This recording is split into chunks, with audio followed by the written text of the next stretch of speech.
কুলাউড়া সীমান্তে বিএসএফ এর গুলিতে আবারও বাংলাদেশি যুবক নিহত।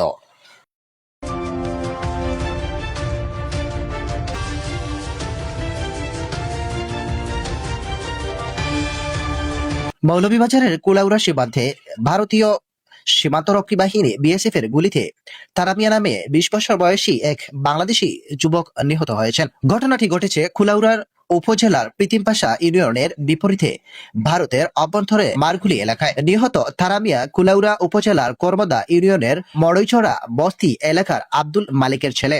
রোববার ৯ আগস্ট সকালে বিষয়টি নিশ্চিত করেছেন ৪৬ বিজিবির শ্রীমঙ্গল ব্যাটালিয়নের অধিনায়ক লেফটেন্যান্ট কর্নেল সরকার আসিফ মাহমুদ।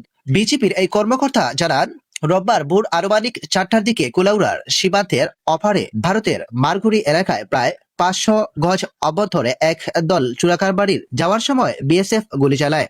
এ সময় তারামিয়া গুলিবিদ্ধ হয়ে নিহত হন। বিজিবির দাবি, নিহত তারামিয়া চোরাচালানের সঙ্গে জড়িত ছিলেন।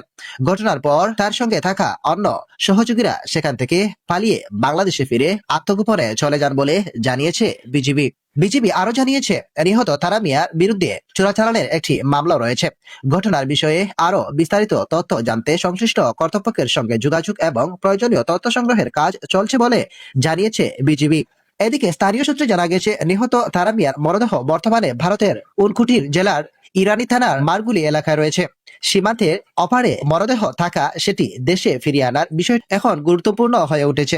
ঘটনার পর কুলাউড়া সীমান্ত এলাকায় চালচল্যের সৃষ্টি হয়েছে। স্থানীয়দের মধ্যে এ নিয়ে নানা আলোচনা চলছে।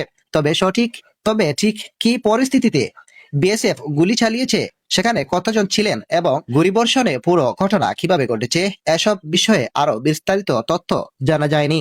বিজেপির পক্ষ থেকে ঘটনার বিস্তারিত তথ্য সংগ্রহ করা হচ্ছে এবং সংশ্লিষ্ট কর্তৃপক্ষের সঙ্গে যোগাযোগ করা হচ্ছে। একই সঙ্গে নিহত তারামিয়ার মরদেহ দেশে ফিরিয়ে আনার বিষয়ে প্রয়োজনীয় তৎপরতা চলছে। সীমান্ত এলাকায় এমন প্রাণহানির ঘটনায় স্থানীয়দের মধ্যে উদ্বেগ তৈরি হয়েছে।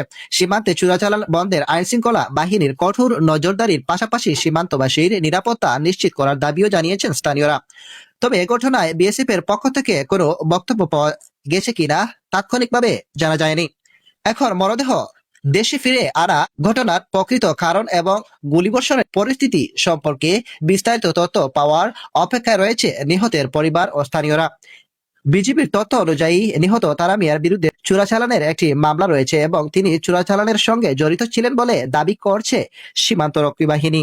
তবে ঘটনার অন্যান্য দিক এবং বিএসএফ এর গুলিবর্ষণের কারণে তদন্ত ও সংশ্লিষ্ট কর্তৃপক্ষের কাছ থেকে আরও তথ্য পাওয়া গেলে বিষয়টি পরিষ্কার হবে।